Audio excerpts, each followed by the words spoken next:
ప్రార్థన చేసుకుందామండి. పరిశుద్ధుడైన మా ప్రభా, మీకు స్తోత్రాలు వందనాలు చెల్లించుకుంటున్నాము. మహోన్నతుడా మా ప్రభైన యేసు, మిమ్మల్ని స్తుతిస్తూ ఉన్నామయ్యా. మిమ్మలను స్తుతించుటకును, మిమ్మలను గూర్చి పాడి కీర్తించి ఘనపరచుటకును సహాయం చేయండి. మీ కృపలో మమ్మలను బలపరచమని ప్రార్థన చేస్తూ ఉన్నాము. మీరు మాకు ఇచ్చిన ఈ సమయాన్ని బట్టి మీకే స్తోత్రాలు వందనాలు చెల్లిస్తూ ఉన్నాము. కృపామయుడా, దయాసత్య సంపూర్ణుడా, మీకే స్తోత్రాలు వందనాలు చెల్లిస్తూ ఉన్నాము. మీరు ఈ ఆరాధనకు అధ్యక్షత వహించండి. తండ్రిని ఘనపరచుటకును, రక్షకుడైన యేసుక్రీస్తును మహిమపరచుటకును, మేము నాయన పరిశుద్ధాత్మనితో సహవాసము చేయుటకును కృపను దయచేయండి ప్రభా. మా అంతరంగములను మీరు కనికరించండి, మా అంతరంగములను మీరు బలపరచండి. మీ ఆత్మశక్తిని, ఆత్మ పట్టుదలను మాకు మీరు దయచేయండి. ఆత్మ విషయమై తీవ్రత కలిగి ఉండమని చెప్పినారు. అలాగే దేవుని విషయంలో పట్టుదల కలిగి ఉండమని చెప్పినారు. మీ యొద్ద సహనముతో కనిపెట్టమని మీరు చెబుతున్నారు ప్రభా. అట్టి నాయన స్వభావం మాకు మీరు దయచేయండి. తండ్రి అయిన దేవా, మీ సన్నిధిలోనికి వచ్చి మిమ్మల్ని వేడుకొంచున్నాము.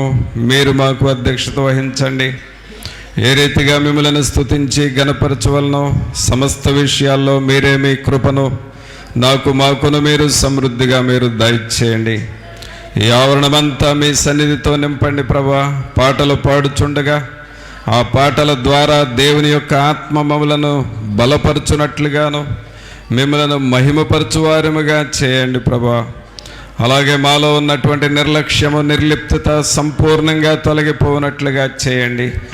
దుష్టుని యొక్క ఆటంకములు మాలో కానీ, ఆవరణంలో కానీ, ఎవరిలో ఎక్కడ ఆటంకములు లేకుండా చేయండి ప్రభా. అడ్డుబండయు అడ్డు గోడలను కూలద్రోయమని ప్రార్థన చేస్తూ ఉన్నాము.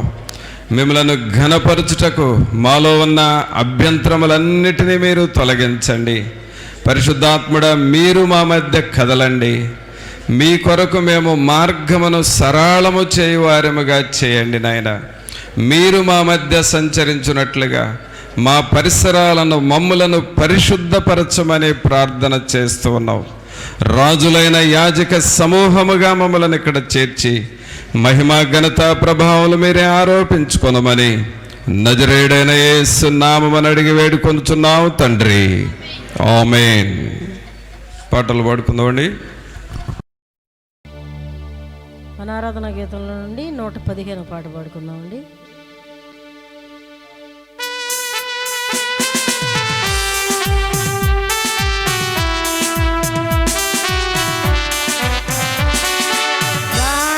ఉత్సాహించి పాడుదము, రక్షణ దుర్గము మన ప్రభువే. రాండి కృతజ్ఞత స్తోత్రముతో రారాజు సన్నిధికే గుదము.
నా మీదికి రమ్ము అని దేవునిని మన మధ్యకు ఆహ్వానించుకుందాం.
పరిశుద్ధుడైన మా ప్రభువా, మీకు స్తోత్రాలు వందనాలు చెల్లిస్తూ ఉన్నాము. మహోన్నతుడా మా ప్రభు అయిన యేసు, మిమ్మల్ని స్తుతిస్తూ ఉన్నాము. మీ సన్నిధి మేము అనుభవించాలి ప్రభువా, మీ ప్రసన్నతను మేము అనుభవించాలి. ఈ ఆవరణమంతటిలో దేవుని ప్రభావము మమ్మలను తాకులాగున సహాయం చేయండి. పరిశుద్ధాత్ముడా, మీరు ప్రతి ఒక్కరి హృదయాలు గ్రహించిన దేవుడు, మీరు మాట్లాడండి. మీరు మా ప్రాణములను సేద తీర్చండి ప్రభువా. మీ వాక్యము దగ్గరకు వస్తూ ఉన్నాం. మీ సన్నిధి మాతో ఉంచి మమ్మలను బలపరచమని నజరేయుడైన యేసు నామమున అడిగి వేడుకొనుచున్నాము తండ్రి, ఆమేన్. ప్రియులారా, దేవుని వాక్యం చదువుకుందాం. కీర్తనల గ్రంథము 139వ కీర్తన 7వ వచనం చదువుకుందాం. 139వ కీర్తన 7వ వచనం. నీ ఆత్మ యొద్ద నుండి నేనెక్కడికి పోవుదును, నీ సన్నిధి నుండి నేనెక్కడికి పారిపోవుదును. ప్రభునందు ప్రియులారా, ఇక్కడ మనం చదివిన ఈ వచనము 7వ వచనంలో దావీదు గారు దేవునితో ఒక ప్రశ్న అడుగుతూ ఉన్నాడు. ఏమని అడుగుతున్నాడంటే, నీ ఆత్మ యొద్ద నుండి నేనెక్కడికి పోవుదును, నీ సన్నిధి నుండి నేనెక్కడికి పారిపోదును. ఇక్కడ సన్నిధి అనే మాటను మనం చదువుతున్నాం. సన్నిధి అనగా దేవుడు ఉన్న స్థలము, దేవునిని ఆరాధన చేసే స్థలము. దేవుని సన్నిధిలో దేవుడు ఉన్నాడు. ఆయన మనతో ఉన్నప్పుడు ఆయన సన్నిధి మనకు భద్రతను క్షేమమును ఇస్తుంది అని దావీదు గారు చెబుతూ ఉన్నాడు. అందుకనే ఏమనంటున్నాడంటే, నీ సన్నిధి నుండి నేనెక్కడికి పారిపోదును. తర్వాత ఏమంటున్నాడంటే, నీ ఆత్మ యొద్ద నుండి నేను ఎక్కడికి పోవుదును. ప్రియరా, దేవుని సన్నిధిలో దేవుడు ఉంటాడు. దేవుడు ఉన్న స్థలములో దేవుని ఆత్మ ఉంటాడు. అనగా ఆయన సన్నిధి, ఆయన ఆత్మ రెండు కలిసి ఉంటాయి.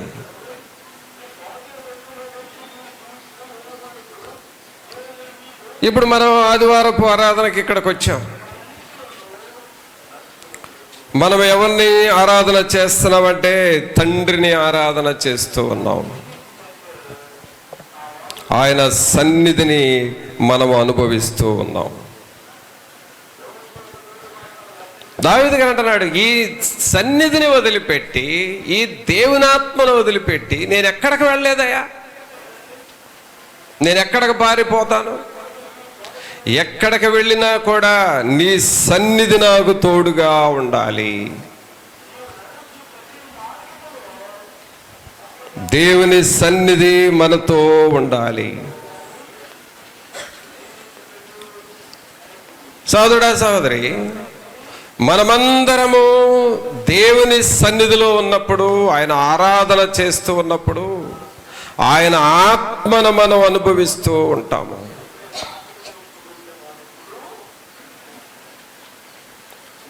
ఆయన స్తుతిస్తూ ఉన్నప్పుడు దేవుని ఆత్మ నీలోనికి వస్తాడు. ఆయన ఆత్మ నీ శరీరంలోనికి వెళుతుంది. ఆయన ఆత్మ నీ మనస్సులోనికి వెళతాడు. ఆయన ఆత్మ నీ స్వభావాన్ని మారుస్తూ ఉంటది.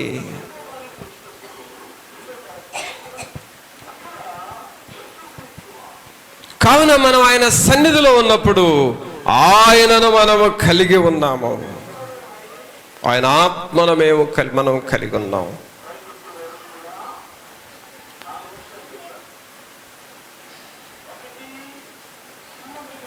ఒక సమయంలో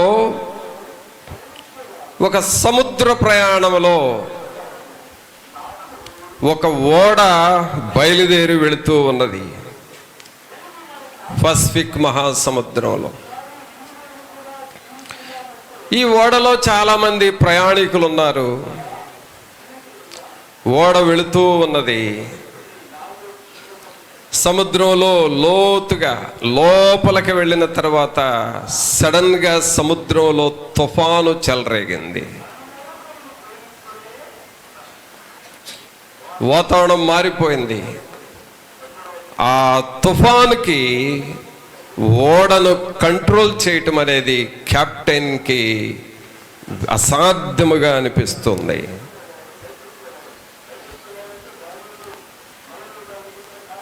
ఓడ సముద్రంలో ఇక అపాయములో పడిపోతున్నామని ఆ ఓడ ప్రయాణికులు మరణ భయం పట్టుకుంది.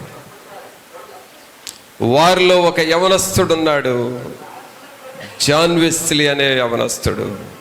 ఆయన కూడా ఇక నేను చచ్చిపోతాననే భయం పట్టుకుంది. కానీ ఓడలోనే కొంచెం తలెత్తి చూస్తే ఓడలో ఇంకొక వైపు ఒక గుంపు ప్రజలు, వారు కూడా అదే ఓడలో ఉన్నారు, అపాయంలో ఉన్నారు, తుఫాన్లో చిక్కుకొని ఉన్నారు. కానీ ఒక గుంపు ఆ ఓడలోనే వేరొక భాగంలో వారు పాటలు పాడుతూ చప్పట్లు కొడుతూ దేవుణ్ణి సంతోషంగా స్తుతిస్తూ ఉన్నారు. మిగిలిన వారందరూ భయపడిపోతూ ఉన్నప్పుడు వీళ్ళు ఎంత సంతోషంగా ఉన్నారో ఏమిటా అని చెప్పి ఈ జాన్ వెస్లీ అనే యవనస్తుడు వాళ్ళ దగ్గరకు వెళ్ళి, అయ్యా, తుఫానులో ఉంది ఓడ, అపాయములో ఉన్నాం, అందరం చనిపోతామనే భయంలో ఉన్నాం, నాకు కూడా మరణ భయం పట్టుకుంది, కానీ మీరేంటి ఇంత సంతోషంగా ఉన్నారు? ఈ తుఫాన్లోనే అపాయంలో ఉన్న ఈ ఓడలోనే మీరేంటి ఎంత సంతోషంగా ఉన్నారు అని అంటే వాళ్ళు అన్నారంట, మేము దేవుని సన్నిధిని కలిగి ఉన్నాము అని చెప్పారు.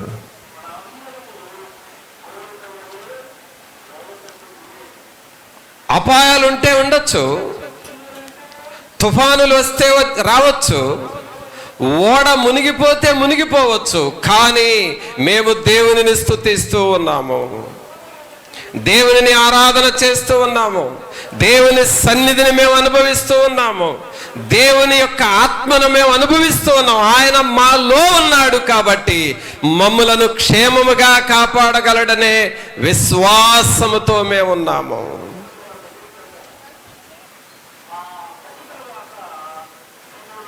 వీళ్ళెవరైనానంటే మొరేవియన్లు అనే ఒక జాతి ప్రజలు, ఒక తెగ, వీరు దేవునిని ఆరాధన చేస్తూ ఉన్నారు. అప్పుడు ఈ జాన్ వెస్లీ అడుగుతున్నాడు వాళ్ళని, మీరెంత ధైర్యంగా ఉండటానికి నేను కూడా ప్రార్థన చేసుకునేవాడినేనండి, నేను పాటలు పాడతాను, నేను కూడా వాక్యం చదువుతాను, నేను కూడా మారు మనసు పొందాను, కానీ మీరు చేస్తున్న ప్రార్థనే నేను చేస్తున్నాను, మీకున్న ధైర్యం నాకెందుకు రావటం లేదు అని అడిగాడు. అడిగితే వాళ్ళు అన్నారంట, పరిశుద్ధాత్మను నీవు పొందాలి, అనగా దేవుని ఆత్మను నీవు అనుభవించాలి. దేవుని ఆత్మ నీలో ఉన్నప్పుడు ఆయన నిన్ను ధైర్యపరుస్తాడు. దేవుని ఆత్మ నీలో ఉన్నప్పుడు ఆయన నిన్ను నడిపిస్తాడు. దేవుని ఆత్మ నీలో ఉన్నప్పుడు నీ కలవరములు తొలగిస్తాడు. ఆ దేవుని ఆత్మను మేము కలిగి ఉన్నాము, నీలో అయితే ఆ ఆత్మ లేదు. సోదరుడా, సోదరి, దేవుని సంఘములో ఆరాధన చేయటానికి మనం చేరుతున్నాము, కానీ మనలో ప్రతి ఒక్కరము దేవుని ఆత్మను పొందుకోవాలి, దేవుని శక్తిని, పరిశుద్ధాత్మ శక్తిని పొందుకోవాలి. పరిశుద్ధాత్మ ప్రభావం కిందకు రావాలి. పరిశుద్ధాత్మ నింపుదలలో మనము జీవించాలి.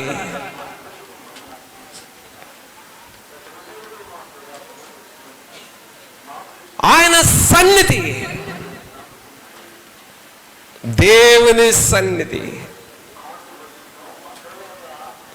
మనకొక బైబిల్ ఉంది, మనకొక పాటల పుస్తకం ఉంది, మన ఇంటిలో ఒక క్యాలెండర్ ఉన్నది, మన ఇంటిలో కొన్ని భక్తుల చరిత్రల పుస్తకాలు కూడా ఉన్నాయి. అయితే ఇది చాలులే అని నువ్వు అనుకున్నట్లయితే ఏదో ఒక శోధనలో నీవు ఇబ్బంది పడతావు. నీ షెల్ఫ్లో ఉన్న పుస్తకాల కంటే, నీ ఇంటిలో ఉన్న బైబిల్ కంటే, నీవు పాడుచున్న పాటల పుస్తకము కంటే కూడా దేవుని ఆత్మను మనము కలిగి ఉండాలి.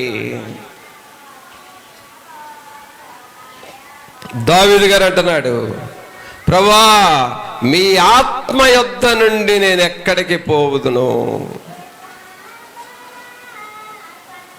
నీ సన్నిధిలో నుండి నేను ఎక్కడికి పారిపోవుదును. సోదరుడా, సోదరి, మనమందరము కూడా దేవుని ఆత్మ మనతో ఉండులాగున చూసుకోవాలి. నీ కుటుంబంలో దేవుని సన్నిధి ఉంటుందా? నీ ఇంటిలో దేవుని భయం ఉంటుందా? నీవు, నీ భార్య, నీ తండ్రి, నీ పిల్లలు మనమందరము దేవుని భయం కలిగి నడుచుకుంటున్నామా?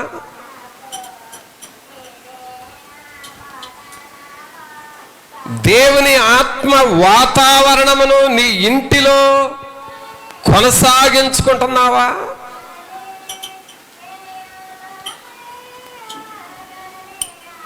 మన ఇల్లు దేవుని భయం కలిగిన ఇల్లుగా ఉంటున్నాయా? దినదినముని ఇంటిలో ప్రార్థన ఉందా? వాక్యం ఉందా? స్తుతి ఆరాధన ఉంటుందా?